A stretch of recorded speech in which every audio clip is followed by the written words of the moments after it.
ખુદ ભગવાન શિવ આવે છે.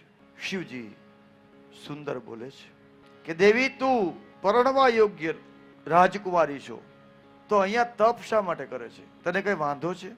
ભગવાન શંકરને પરણવા માટે બેઠી છું બાપજી. શિવ પ્રસન્ન થાય તેની રાહ જોઉં છું. પણ સહેલી બોલી કે પ્રભુ 3000 વર્ષથી તપ કરે છે, હવે થાકી ગઈ છે, એને અગ્નિમાં પ્રવેશી જવું છે. એટલે ભગવાન શંકર પાછા બોલવા લાગ્યા કે પાર્વતી, શંકર માટે કઈ તપ ન કરાય, ચંદન છોડીને કઈ બાવળિયન ન પકડાય.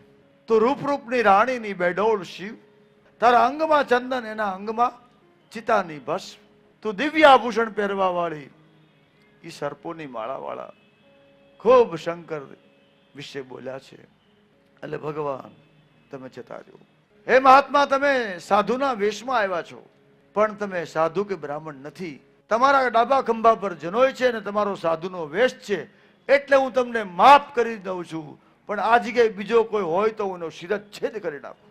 શંકરની નિંદા હું ન સાંભળું. જતા રહ્યો. મને આ ભડછેટ લાગી, મને પાપ લાગ્યું છે. શિવ અપરાધ કરનારની સાથે રહેવાનું થાય તો હુતક લાગે, હનાન લાગે એમ કીધું છે. નાવું પડે કપડાં હોતું. ભગવાન શંકર પ્રગટ થયા. જે સ્વરૂપે સતી ધ્યાન ધરતા હતા એ જ સ્વરૂપે પ્રગટ થયા, રાજી થયા.